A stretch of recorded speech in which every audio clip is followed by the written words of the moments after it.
Taste the Daily. கடுமையாக பாதிக்கப்பட்டிருந்த கோவை, திருப்பூர் ஜவுளி மற்றும் பின்னலாடை தொழில்களுக்கு ஊக்கமளிக்காமல் மத்திய அரசிடம் கையேந்தும் விடியா திமுக ஸ்டாலின் மாடல் அரசுக்கு எதிர்க்கட்சித் தலைவர் எடப்பாடி கே பழனிசாமி கடும் கண்டனம் தெரிவித்திருக்கிறார். இதுகுறித்த கூடுதல் விவரங்களை தலைமை செய்தியாளர் ஜெயக்குமார் வழங்க கேட்கலாம். வணக்கம் ஜெயக்குமார், கூடுதல் விவரங்களை வழங்கலாம். வணக்கம் சுரேஷ். கடுமையான சொத்து வரி உயர்வு, மின்கட்டண உயர்வு, நூல் விலையில் நிலையற்ற தன்மை போன்ற பல காரணங்களால் கடுமையாக பாதிக்கப்பட்டிருந்த கோவை, திருப்பூர் ஜவுளி மற்றும் பின்னலாடை தொழில்களுக்கு ஊக்கமளிக்காமல் மத்திய அரசிடம் கையேந்தும் விடியா திமுக ஸ்டாலின் மாடல் அரசுக்கு கண்டனம் தெரிவித்து அனைத்து இந்திய அண்ணா திராவிட முன்னேற்ற கழகத்துடைய பொதுச் செயலாளரும் சட்டமன்ற எதிர்க்கட்சி தலைவரும் முன்னாள் முதலமைச்சருமான புரட்சித் தமிழர் எடப்பாடி கே பழனிசாமி அவர்கள் கண்டன அறிக்கை வெளியிட்டிருக்கிறார். அவர் வெளியிட்டிருக்கக்கூடிய கண்டன அறிக்கையில் பொறுப்பை தட்டி கழிப்பதிலும் அதை அடுத்தவர் தலையில் ஏற்றி வைப்பதிலும் உலக அரசியல் தலைவர்களிலேயே முதலிடத்தை வகிப்பவர்தான் ஏமாற்று மாடல் அரசின் முதலமைச்சர் திரு ஸ்டாலின் என்பதை அவரே பல விதங்களில் நிரூபித்து வருகிறார் என்று குற்றம் சாட்டியிருக்கிறார். அமெரிக்க அரசு தற்போது உயர்த்தியிருக்கக்கூடிய இறக்குமதி வரியால் பாதிப்படைந்துள்ள திருப்பூர் பின்னலாடை தொழிலை பாதுகாக்க நடவடிக்கை எடுங்கள் என்று பிரதமருக்கு மு.க. ஸ்டாலின் அவரது சமூக வலைதள பக்கத்தில் பதிவுற்றதாக செய்திகள் வந்துள்ளன.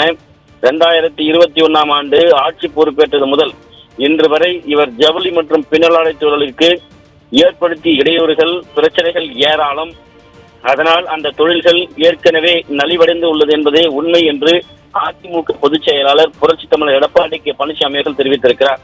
வணிக நிறுவன கட்டணங்களுக்கு 150% வரி உயர்வுடன் ஆண்டுதோறும் 6% சொத்து வரி உயர்வு, குறிப்பாக தொழில் நிறுவனங்களுக்கு பல முறை கடுமையான மின் கட்டணங்களை உயர்த்தியதுடன் கூடுதலாக ஃபீகவர் கட்டண உயர்வு மற்றும் நிலை கட்டண உயர்வு, 365 கிலோ பருத்தி பேரனுடைய விலை 50% கீழே குறைந்த போதும் நூல் விலையில் ஸ்திரமற்ற தன்மை நிலவிய போது எந்த நடவடிக்கையும் மேற்கொள்ளாதது, பருத்தி உற்பத்தியை ஊக்குவிக்க துரும்பை கூட கிள்ளி போடவில்லை, வெளிநாட்டு சுற்றுப்பயணம் 4 முறை மேற்கொண்டும் கோவை மற்றும் திருப்பூர் மாவட்டங்களில் இயங்கக்கூடிய ஜவுளி தொழிலுக்கு எந்த விதமான வெளிநாட்டு முதலீடுகளையும் ஈர்க்காதது, இந்த நிலையில் உள்நாட்டு முதலீடு பிற மாநிலங்களுக்கு தாரை வார்த்து கொடுக்கும் வகையில் மத்திய பிரதேச முதலமைச்சர் மற்றும் அமைச்சர்கள் கோவை மற்றும் திருப்பூருக்கு நேரடியாக வருகின்ற திருப்பூர் ஏற்றுமதியாளர்கள் சங்கம் TEA, அதே போன்று தென்னிந்திய ஆலைகள் சங்கம் SIMA மற்றும் இந்திய பருத்தி கூட்டமைப்பு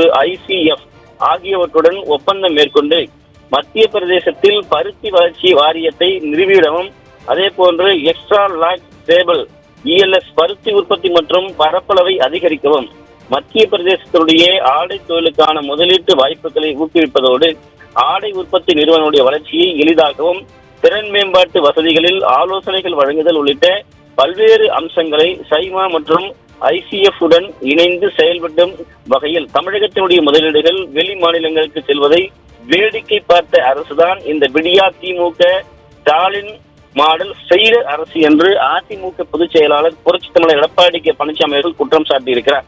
விடியா திமுகவின் ஸ்டாலின் மாடல் ஃபெயிலர் ஆட்சியில் மின் கட்டணம் தொடர்ந்து உயர்த்தப்பட்டு வருவதாலும் கழிவு பஞ்சில் இருந்து தயாரிக்கப்படக்கூடிய நூல்களை பயன்படுத்தி காடா துணி, கலர் நூல்களில் போர்வை, மெத்தை விரிப்பு, லுங்கி, துண்டு, கால்மிதி உட்பட பல துணி வகைகளை தயாரிக்க பயன்படுத்தக்கூடிய நூல்களை உற்பத்தி செய்யும் OE எனப்படும் ஓபன் எண்ட் ஸ்பின்னிங் மில்கள் உற்பத்தி நிறுத்த போராட்டங்கள் நடத்தின.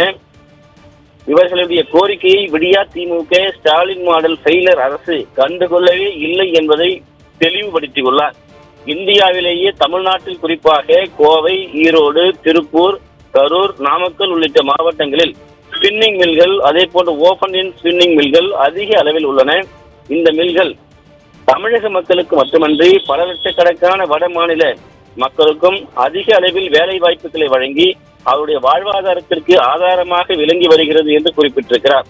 ஆனால் விடியா திமுக ஸ்டாலின் மாடல் ஃபெயிலர் அரசு ஆட்சியில் பொறுப்பேற்றது முதல் வரிகளை உயர்த்தியும், அரசுக்கு செலுத்த வேண்டிய கட்டணங்களை உயர்த்தியும், தொழில் முனைவோர்களையும் தொழிற்சாலைகளையும் முடக்கும் வகையில் கையாளாகாத திமுக அரசு திறனற்ற வகையில் செயல்பட்டதன் காரணமாக தொழில்துறை ஏற்கனவே நலிவடைந்து ஸ்தம்பித்துள்ளது என்று தொழில்துறையினுடைய நிலவரத்தை அதிமுக பொதுச் செயலாளர் புரட்சித் தமிழர் எடப்பாடி கே பழனிசாமி அவர்கள் எடுத்து காட்டியிருக்கிறார்.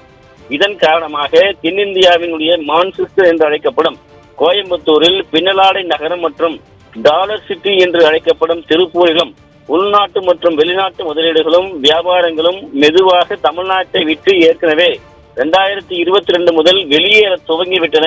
இதுதான் ஸ்டாலினுடைய ஃபெயிலர் மாடல் அரசினுடைய லட்சணம் என்று அதிமுக பொதுச் செயலாளர் குற்றம் சாட்டியிருக்கிறார். அனைத்திந்திய அண்ணா திராவிட முன்னேற்ற கழக ஆட்சியில் 2021 கொரோனா காலகட்டத்தில் கூட சிறப்பாக நடைபெற்று வந்த ஜவுளி மற்றும் பின்னலாடை தொழில்கள் தற்போதைய விடியா திமுக ஸ்டாலின் ஃபெயிலர் மாடல் ஆட்சியில் கடுமையான வரி உயர்வு மற்றும் தொழில் கொள்கையால் தள்ளாடி வருகிறது என்று வேதனையோடு பதிவு செய்திருக்கிறார். விடியா திமுக ஸ்டாலின் மாடல் ஃபெயிலர் ஆட்சியில் தமிழ்நாடு கெட்டு குட்டிச்சோராவதை மறைக்க எதற்கெடுத்தாலும் மத்திய அரசு மீது பழிபோடும் திரு ஸ்டாலின் அமெரிக்காவினுடைய தற்போதைய வரி உயர்வால் கோயம்புத்தூர் மற்றும் திருப்பூரினுடைய ஏற்றுமதி தொழில் பாதிப்படைந்துள்ளதாக நீலி கண்ணீர் வடிக்கிறார் என்று குற்றம் சாட்டியுள்ளார்.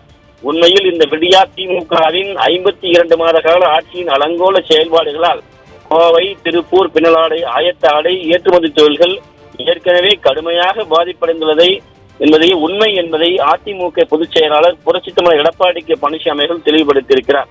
அமெரிக்காவினுடைய தற்போதைய கூடுதல் வரி விதிப்பால் நம் நாட்டினுடைய பின்னலாடை மற்றும் ஆயத்த ஆடைகள் ஏற்றுமதியாளருக்கு எந்தவித இடையூறும் ஏற்படாத வகையில் மற்ற நாடுகளினுடைய ஏற்றுமதியை ஊக்குவிக்க நடவடிக்கை மேற்கொள்ள வேண்டும் என்று மாண்புமிகு பாரத பிரதமர் அவர்களுக்கு அனைத்து இந்திய அண்ணா திராவிட முன்னேற்ற கழகத்துடைய சார்பில் அண்மையில் நான் கடிதம் எழுதியுள்ளேன் என்று அதிமுக பொதுச் செயலாளர் புரட்சித் தலைவர் எடப்பாடி கே பழனிசாமி அவர்கள் தெரிவித்திருக்கிறார். மேலும் அந்த கடிதத்தில் உள்ளூர் உற்பத்தியாளர்களுக்கு உடனடி நிவாரண நடவடிக்கைகளை மேற்கொள்ள வலியுறுத்தியும் தொழில்துறை நிவாரணம் அளிக்க கடன் மற்றும் அதற்கான வட்டியினை 6 மாதங்களுக்கு நிறுத்தி வைக்கவும் மற்றும் வட்டியை தள்ளுபடி செய்ய நடவடிக்கை எடுத்து தொழிலாளர்களுடைய வேலை இழப்பை தடுக்க நடவடிக்கை எடுக்கவும் மாண்புமிகு பாரத பிரதமர் அவர்களை கேட்டுக் கொண்டுள்ளேன் என்று அதிமுக பொதுச் செயலாளர் புரட்சித் தமிழர் எடப்பாடி கே பழனிசாமி அவர்கள் தெரிவித்திருக்கிறார்.